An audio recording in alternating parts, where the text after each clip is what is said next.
NPK 1515 honomo and your OCP NPK 10-20-10 ya ningi na enye na ujasu titru ne miamia ya tonto agrochemicals niyama die wase ope OCP fertilizers nebi na ya petin fudie no so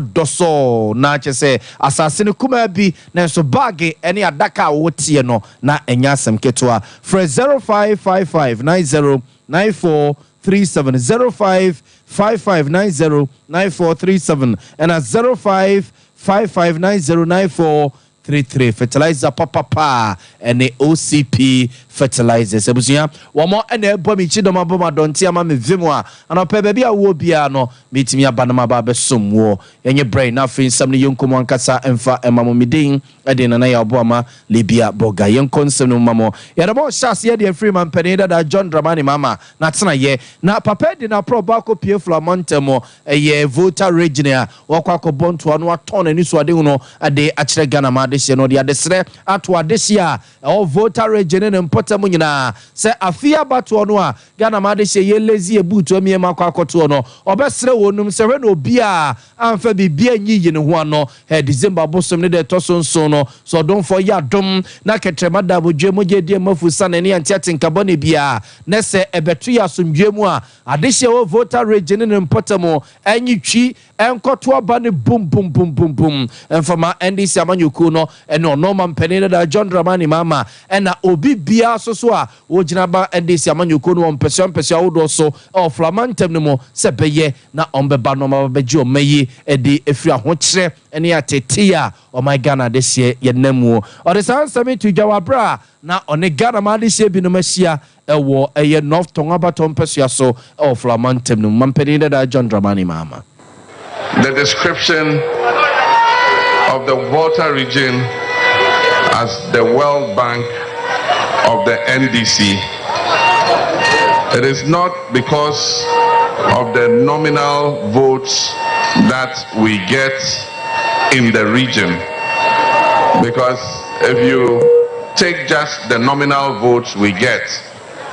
then it is not the biggest that we get, but it is about the percentage of votes that we get. And Volta region, when it comes to NDC's results in the presidential, Volta region is always the highest. And that is why it has earned the name the World Bank. Now, in 2020, if you look at the results we got in Volta region, we got above 84%. Above 84%. But thank you. If you look at the 84%, it is not the highest we have gotten, because in Rawlings time, MPP used to get single digit in Volta region.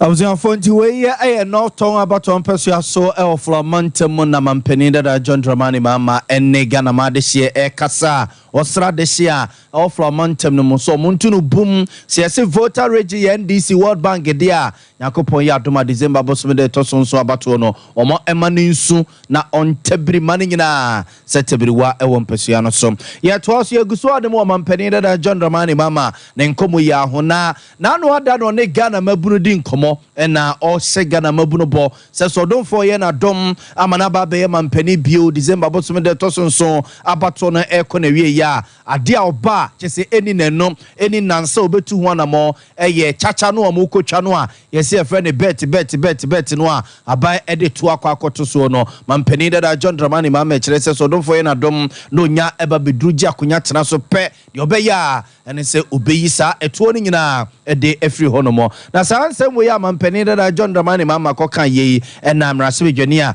owo mrase gefie ma de se wo som ya batom pesua so ono abo oseche mensa bonsu etwe na bo so se ya na ono abo oseche mensa bonsu kire se mampeni da John Dramani mama ho akwa ne nwanwa se obi a wo ye Kristo ni mapa na wo ye Assemblies of God ni na de chacha chacha o and oba be for so na politics and president ya na ni abere se krodomo epedi ntia honorable Osechemen Sabunsu chese your mama ne ho en nwanwa papa so ne nyina ne kwa Assemblies of God asore no mu nyina ya Christopher mapa na politics nti ene de chacha na oba be so se boys ne nkongoye ni Christian Bible say obedi won sam djuma ano. You should work. And this is chacha asem the Bible it chacha asem. No ntiase no no. It's also be betting. Say electricity or so be betting. Ade bi o ha aban ho so ya no afa ne saa. So bia na on be say manfo do madwin kwesi so kese. Nti okay, sanete dia memfa true bi nto so. Eto no kwa discouraging go for time for bi esisu saa. Nti yeto se o mem se ngofo no mensa na ba ni tax atoso se ne be ya wonno nsa no kese yeto cigarette we mem cigarette no ebe hawo amoti manya lung cancer na ba na asa bo hoka aban be se onum cigarette ndi no be se onum say all right opa konom em de to atoso se be ya be discouraging growth kakra na sa wo ba na o se o me de cigarette wa na pesa onum ndi no fa ho no me to na fi so a what are you saying? We are encouraging them to go and smoke and we drink tax if you so encouraging me person bedomonsa. That's the purpose of John Mahama say oman ye nani chacha e my intino so be tax if you betting so na betting enye juma chacha enye juma. Amzia for Noble Osechemen Sabunsu no hoye mrasbe jeni owo mrasbe je fiema desia e woso me abaton pesua so e no woki kebi de chire mampeni da John Dramani mama no na sore bapa oni ni nyina som e wa Assemblies of God asafumo na enu ache na Abrantie Clinton opoko e ba ne chacha eto a o wabene pa wabene a chese chacha no a e no so wato a menne wodi bia sisi dan e de ye japade atoto cars no mo a ono so e de no ye e come Honorable Osechemen Sabunsu say okay that boy because I think tax and kwame person through like sport bets and electricity we more than 300,000 we have to know brabo and na bet na am na bet in financial obi on mo ya ban juma kwa odi sika kwa odi ko balling we know brabo and then me first 1 million Ghana cedis na me tax na ba me site na me car na me don through sport bet me see no Range Rover me see people for na me don see people for rent and all that into bit na say e ka say dia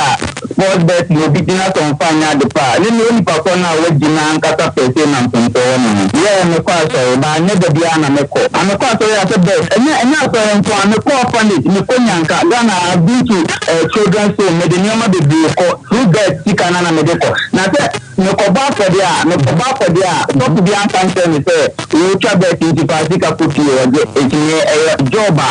the amount of money that I make from sport bet and it will be difficult to you some job in Ghana can pay that amount. No, Clinton Opoko,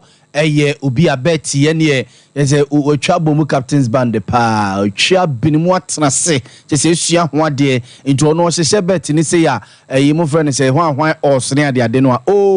empa ho ne dem ti weekend se mi se mi ne no na ekro pompo be bi onam bia mechisi no eje WhatsApp no ye nto so na kwaku bonsam so de nsusue bi bai se be bi oman na etete ko be bi oman na ese kwa chese di pati bi bokro no wabra wonwene oman ne ho no won de obesusuo so ye kwa enimu no siese de democracy no na be ye adwuma ebe ya ye ma se president ye to obama no wie na so okwakoso ya na nke jasuma nkwa hini jina bunkum na ulemo so jina nifa na nko yawo na suma nkwa hini so de go from yo na kese ye de duabo no ye de yama de esai wo minister so na kese wo so no wasom sa na kese wo so de esai obi bia obekwa ba mu bia no na mo nyina eduese basa ebe makro no etimi abafom kakra na no ne Ghana ma de hye bi no di nkomo fa ho a omsoso mu nsusuye eni ye kanu de ko nya nyanyima yemfa babu no kwan no ai swai but yemma constitution na o man no sebe ya abai ko na bai ba won follow constitution no ene betina boy aye se ke ko fa ai gosia ene snap dia da bi o man no enye sa emai o man no ye kisosum ene kamusum mai nti yemfa constitution to o man no sebe ya ọba kọ baba ba ọba for constitution no mbema ahotoba ọmọ yi na dem mo kan yiri se emwa nem ma ye wo mu die sa na twem kra ni ko sa de ba bio de o se na se de ye hwe na ye to wana mo ema ni ma na twem ko ni na le ebe tawo na se Bible ma ni na nanom no de insani ayi ni na yi apai eno aso no mo de kan eno kwa ye instant gas e contemporary Bible nti ba na say no so be boy say kwa ba no kwa ye be jad ye me so me wo kan no ba bo apa eno kwa nya nsuo kwa wo gina ba bia no mo gina saa yi ho na public park no mo ya wo ya suma bia wo ho bia obeso wo twatro o nya no kure jadi abuto yem ne bodia yem fa bufo bodia nti so de bufo e bono hu bia enya adwuma o so ne abuto yem ansa na obegya so usuan na koma to ne ni ajiwo ne nti bodia na ebinya no o dane ne sa pe benya ne ntem amedia me ma dwenkyere ne se o ma mu mpanimfo no kwanti mu man e ma ne yi Abuzafo nti we ya Ghana ma de hye bi no mo nsusuye fa na nakwakubo nsam esoso nsusuye a wode eba eho na kwawa beti fimra shibegeni ono Brian ne champion so na no kwasi adane ne memenda nsem a okogina poema ntemu totoye edema ne NDC fo na manfo twena bo so no ene waba bonti aba be chire mo no Brian ne champion uyi se oye kwawa beti fimra shibegeni to nchene a osaso yes minister ona hwe omayekua yo ho nsensem na ne nsem ne nyina ekoye NDC fo pu so bompo kwampa po say ye bone MPP for be faso no mo de win elections no eno na amanfo ebeke kabire kire no se pani nkasasa pani on kasasa wabra akadeni e kwakoto benene waba bonti chirim se that sem no amanfo gina no edisi bone. Never said that. And I'm very emphatic, sir. A political party, NDC a political party. One more for Quenbia to say, one budget power no every year. Chelsea for Quenbia to say, they're winning election 2024.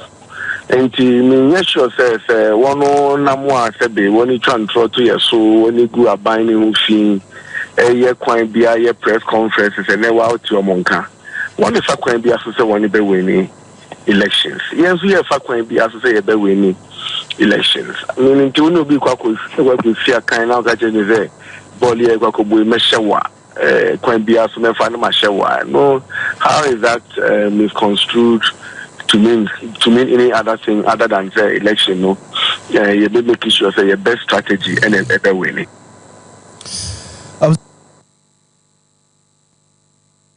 Betifi mrasibegeni nana ocheche nsemo ede atreye nom afe yemfomo enkoketu south abato empesu aso adehye wo hono nyina esu se omo light bela ebaboso me no kese bum bum bum bum bum kwabrane dia ebeba echen wo bia kese osori anopa no ansu hye ede koma ayarefo mu woji di dwade anopa odwene ho a wonte ase na adehye ne so a oketu south abato empesu aso a ene ECG mpenimfo de nkyiremu abase eyemfo so ne baye meters na omodi akwakogu eyeketu south ene ne mpotem no kwasibro ne beka ne se dodo no a spy eno na akofa wenum nyina ba openi Samuel Dubik Mahama eye peni kwanchefo a oda ECG adwuma no ano.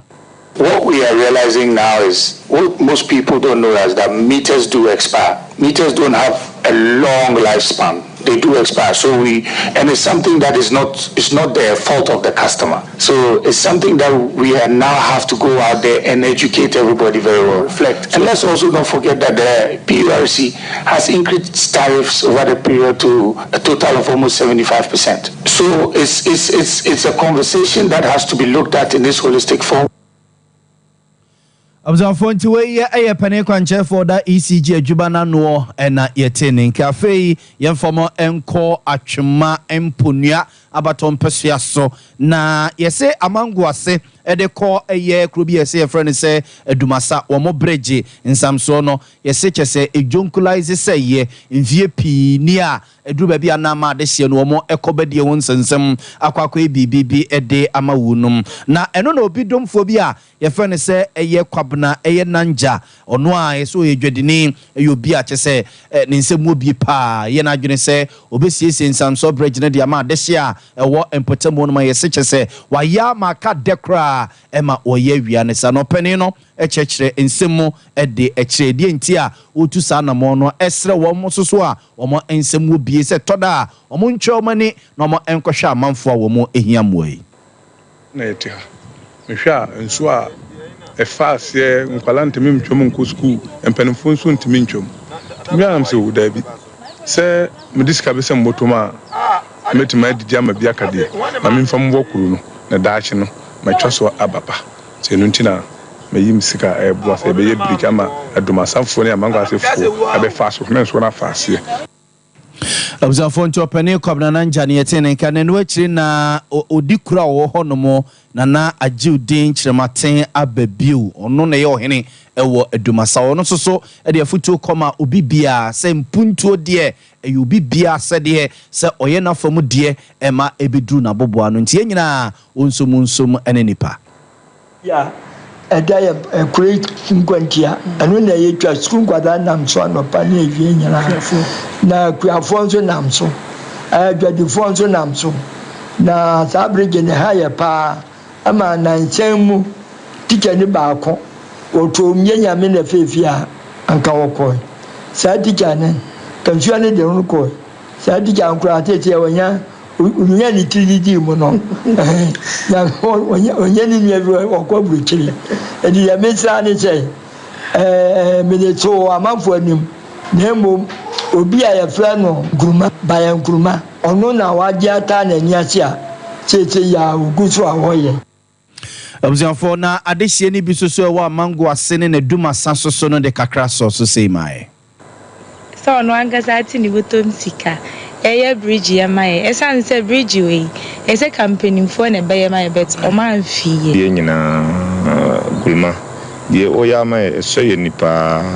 fese yeti hanu nso timi to na ayiri nkwala mun timi ntwomongo school